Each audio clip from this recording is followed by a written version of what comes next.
Assalamualaikum warahmatullahi wabarakatuh.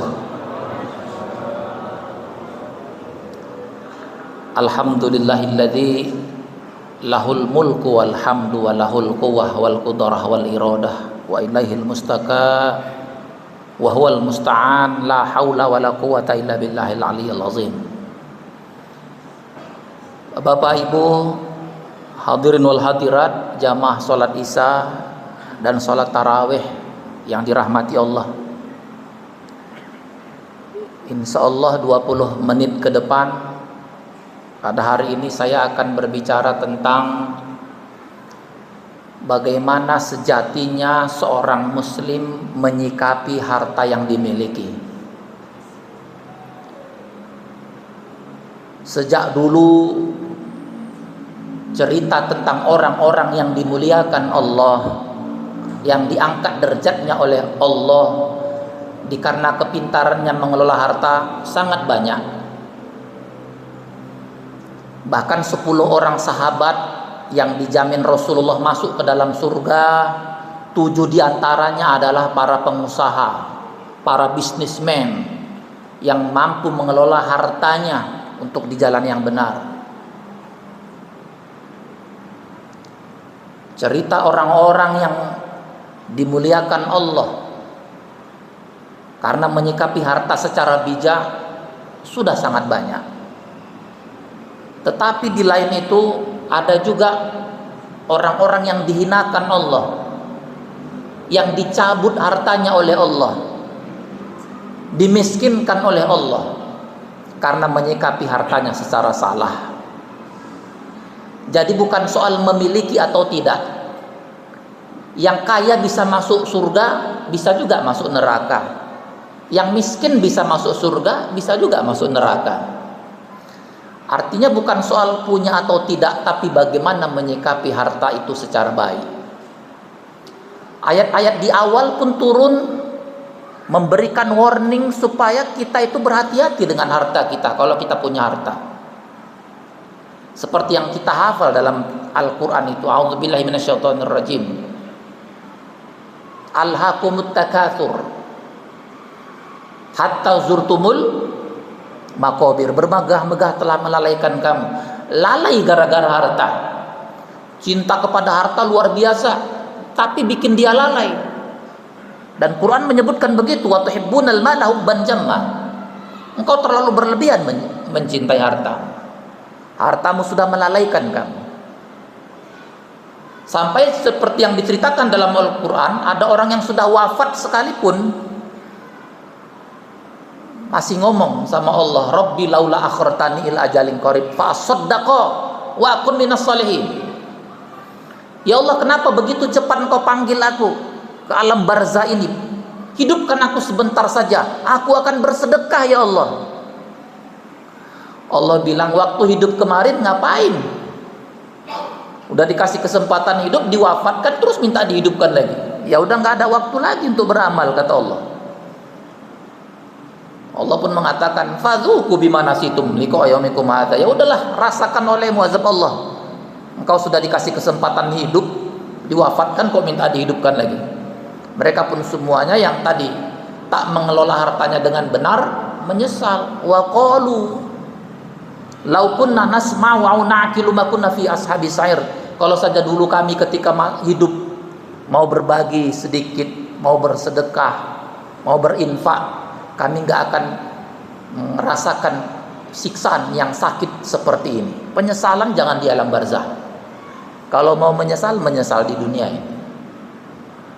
Karena itu persoalannya sedikit atau banyak, yang penting cara menyikapi harta itu benar. Yang banyak diatur, yang sedikit juga diatur. Ada orang kakak beradik ini, satu ayah satu ibu saudara kandung bermusuhan, nggak saling ngomong-ngomongan. Kenapa? Gara-gara pembagian waris yang dianggap tidak adil. Bermusuhan sepanjang hidup sampai salah seorang keluarganya meninggal, dia nggak mau melayat itu, nggak mau takziah. Ditanya, kenapa nggak mau takziah saudara kandung? Ah, dulu dia pembagian harta nggak adil. Ya Allah, apa ini? Inilah kalau orang sudah rakusnya luar biasa, tamaknya luar biasa, untuk urusan saudara kandung, gara-gara urusan 1 juta 2 juta, gara-gara urusan sepetak 2 petak tanah, bermusuhan sama saudara kandung. Apa artinya ini? Apa arti puasanya? Apa arti sholatnya? Kalau gara-gara soal harta sedikit saja jadi bermusuhan begitu. Itulah karena kena penyakit rakus dan tamak. Ada lagi yang wafat ayahnya. Begitu wafat ayahnya, dibacakan surat wasiat dari ayahnya. Setelah 3 hari dimakamkan, dibacakan oleh ibunya, didengar oleh 3 anaknya.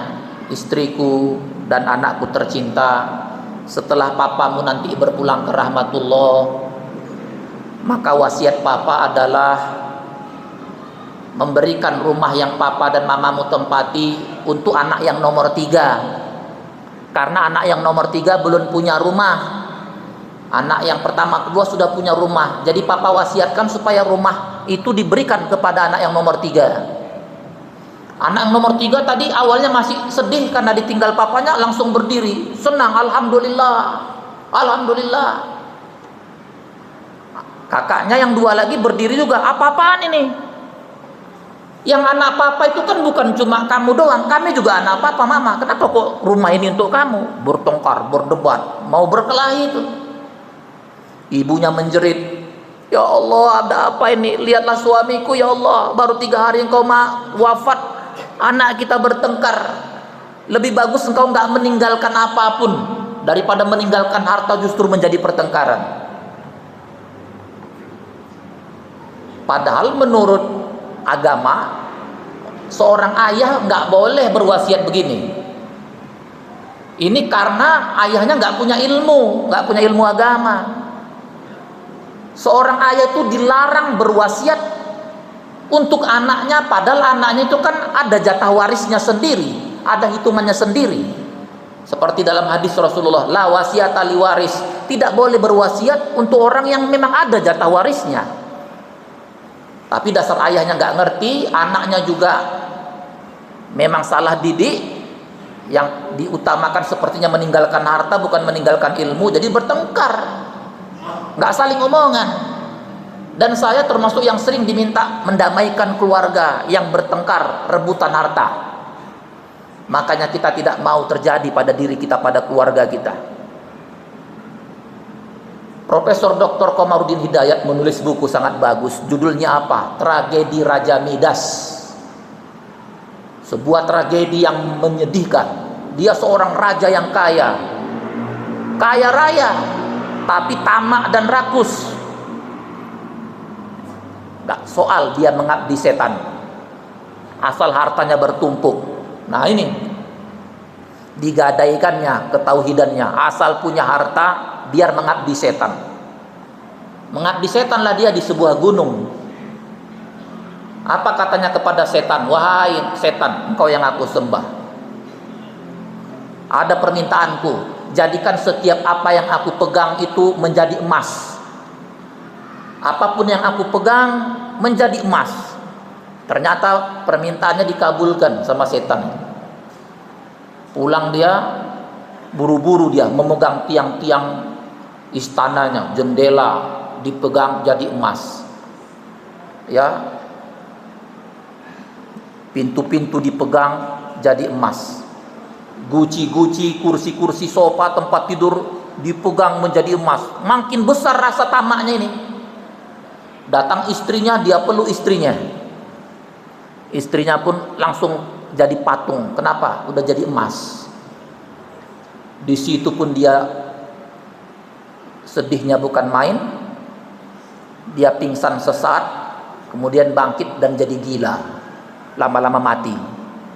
Dia mati dalam keadaan dikelilingi oleh emas yang begitu banyak. Bapak Ibu yang dirahmati Allah, inilah gambaran orang yang rakus dan tamak. Kebanyakan kita manusia ini amnesia. Dikasih harta lupa sama arti perhitungan, dikasih rumah mewah lupa sama kuburan. Amnesia. Kita ini kan semua dikasih oksigen ini. seperti orang yang dikasih oksigen, dikasih kesempatan menyelam di laut untuk melihat keindahan dan mutiara-mutiara di laut, tapi dibatasi oksigennya. Begitu dia melihat di laut itu banyak mutiara-mutiara, dia kumpulkan, kumpul terus, kumpul lagi, ada sinyal tet tet tet tet, segera naik, oksigen akan habis. Dia bilang, masih lama, tanggung nih, tanggung, dikumpulkan terus, kumpul terus. Akhirnya apa? Dia mati di dasar laut dalam keadaan memeluk mutiara-mutiara di laut. Na'udzubillah. Ini taubahnya seperti yang diceritakan oleh Al-Quran. Orang yang diwafatkan minta dihidupkan lagi supaya bersedekah, ya udah nggak ada kesempatan lagi. Karena itu Islam mengajarkan supaya harta yang kita miliki itu diatur dengan benar. Sedikit atau banyak, setiap ada yang masuk, dikeluarkanlah. Nggak bisa banyak sedikit, pokoknya harus keluar. Itulah hukum alam pada harta kita. Setiap ada yang masuk, harus keluar. Bahkan Quran mengatakan, a'udzubillahi minasyaitonirrajim, alladzina yunfiquna fis sarra'i wad dharra. Orang yang beriman itu orang yang berinfak, bersedekah, bahkan baik dalam keadaan sempit maupun dalam keadaan lapang. Kalau keadaan lapang tentu mudah, tapi kenyataannya dalam keadaan sempit tetap disuruh berbagi. Kenapa? Ada hukum alam. Setiap masuk harus ada yang keluar. Kalau nggak dikeluarkan, Allah akan keluarkan lewat pintu yang lain. Karena pasti keluar, harus keluar. Harus keluar. Maka jangan sampai harta kita keluar lewat pintu yang lain. Biarlah keluar secara normal, dengan infak, dengan sedekah. Itu namanya normal. Tapi kalau lewat pintu yang lain, ya mudah saja bagi Allah. Dibuatlah sakit, kena kanker stadium 4, stadium 5, keluar uang. Dibuatlah anaknya dengan motor barunya trek-trekan. Ya, ibunya nelepon, "Pak, cepat pulang, Pak. Ada apa, Ma? Anak kita trek-trekan." Terus dia sekarang di penjara. Yang ditabrak masuk UGD di ICU. Pakai apa tuh mengeluarkannya dari penjara? Pakai apa menyembuhkan anak yang ditabrak? Uang. Inilah harta yang keluar lewat pintu yang lain. Karena setiap yang masuk harus keluar. Maka jangan sampai Allah mengeluarkan lewat pintu yang lain. Sebagaimana Allah sudah melakukan ini kepada Sa'labah, kepada Qorun. Qul huwal qadir ala ayyab'ats 'alaikum adzaba. Katakanlah Allah sanggup menurunkan azab mau dari manapun datangnya. Bahkan habis semua harta yang dikumpulkan mudah bagi Allah. Yang kebakaranlah, kehilanganlah, yang tenggelamlah, banyak cara Allah mengeluarkan karena harus keluar itu. Yang kedua, Islam mengajarkan bahwa setiap harta yang dikeluarkan itu bukan dianggap pembiayaan. Kalau kita anggap pembiayaan, kita anggap pengurangan, maka kita berpikir 1000 kali mau sedekah itu, kasih nggak ya? Mikir kita. Tapi kalau kita anggap ini sebagai investasi, kita anggap sebagai inilah aset kita nanti untuk dunia akhirat, nggak mikir lagi kita, inilah harta saya yang sesungguhnya yang saya sedekahkan ke masjid. Harta yang dikumpulkan yang belum disedekahkan itu ada dua kemungkinannya. Kemungkinan pertama, bangkrut duluan. Bangkrut, udah habis harta itu, apa yang mau disedekahkan lagi? Kemungkinan kedua, keburu mati, nggak jadi apa-apa. Paling-paling kalau anaknya seperti tadi itu nggak ditinggalkan ilmu, bermusuh-musuhan gara-gara rebutan harta. Maka jadikan harta yang dikeluarkan di jalan Allah itu sebagai aset kita yang sesungguhnya. Kalau Bapak Ibu menanyakan diri sendiri, berapa aset saya sekarang? Jawablah, berapa yang sudah kita keluarkan ke panti-panti jompo, ke panti-panti asuhan, ke masjid-masjid. Itulah uang kita yang sebenarnya yang menjadi amal jariah. Yang ketiga, Islam mengajarkan bahwa setiap harta yang dikeluarkan di jalan Allah tidak akan mengurangi, justru bertambah. Mungkin nominalnya kita pikir dengan hitungan matematis berkurang, tapi sebenarnya bertambah keberkahannya, bertambah rezeki Bapak Ibu. bertambah lebih banyak pintu-pintu masuk keluar. Ini sudah dipraktekkan oleh ribuan tahun oleh orang-orang yang tak takut untuk berbagi di jalan Allah. Sejatinya Bapak Ibu yang dirahmati Allah, memang kalau kita mau diselamatkan, diangkat derajat kita oleh Allah, jangan khawatir untuk bersedekah di jalan Allah itu. Jangan jadikan uang yang kita simpan itu berhenti di rekening kita, di dompet kita. Jadikan itu sebagai transit aja, mampir ke kita sebentar untuk disedekahkan. Apalagi kadang kita sedekah itu hanya sekedar-sekedarnya saja. Sisa-sisa belanja, sisa-sisa pulang dari Alfamart, dari Indomaret, sisa belanja, ada sedekah, kita sedekahkan semaunya kita. Kenapa? Karena enggak kita anggap itu sebagai aset kita yang sesungguhnya. Tadi diumumkan zakat fitrah akan kita bayarkan. Mudah-mudahan kita tidak punya kendala untuk membayar zakat fitrah kita. Tapi kalau hidup rasa kita dalam dada ini, ya, berapa sih zakat fitrah kita setahun? Ini setahun loh. Rata-rata kan yang kita keluarkan setahun sekali itu katakanlah 55.000. Contoh, banyak yang kurang, katakanlah 55.000. Kalau rasa kita hidup pantas nggak 55.000 itu setahun sekali? Setahun sekali. Yang kalau kita pergi ke rumah makan pagi sore, rumah makan sederhana, bawa kawan lagi, nggak cukup itu uang 55.000 itu. Nah kadang-kadang gara-gara saya mau bayar zakat fitrah, berapa? Hitung aja, 3 orang, saya suami istri sama anak saya, 50 kali 3, 55 kali 3, 115. Dia bawa uang 120.000. Ini zakat fitrah kami setahun. Bangga sekali dia yang memberi zakat fitrah setahun sekali yang 120.000 itu. Cepat-cepat mana kembaliannya? Balik 5.000, balik 5.000. Yang 5.000 diminta kembaliannya gara-gara berpikir kan cuma 115. Lah, urusan berbagi ini bukan persentasenya. Urusan berbagi ini sengaja diatur 2,5%, itu batas minimal. Boleh 55.000, malu saya. Kami langsung aja satu orang 100.000, 300 itu diterima sama ambil zakat, nggak usah minta kembalian. Urusan berbagi lebih boleh. Kalau bisa, kalau dibatasi minimal, ngapain pakai yang minimal? Setahun sekali kok masih minimal juga.